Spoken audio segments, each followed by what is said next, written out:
क्या आप हमें गैस करके बताओगे कि ये कौन से पक्षी या जानवर का आवाज है? पहले आप साउंड को सुनो।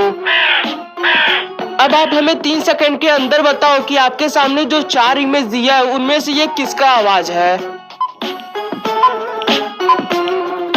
कांग्रेचुलेशन, अगर आपका जवाब डी है तो आप हमें लाइक करके बताओ। चलो देखते हैं कि अब लास्ट वाला कितने लोग बता पाते हैं। साउंड को पहले आप ध्यान से सुनो। अब आप हमें 4 सेकंड के अंदर बताओ कि ये कौन से जानवर का आवाज है। क्या वो ए है या बी है या फिर सी है या फिर डी है? आप हमें सब्सक्राइब कर अपना आंसर कमेंट बॉक्स में वोट करो। देखते हैं कितने लोग का सही होता है।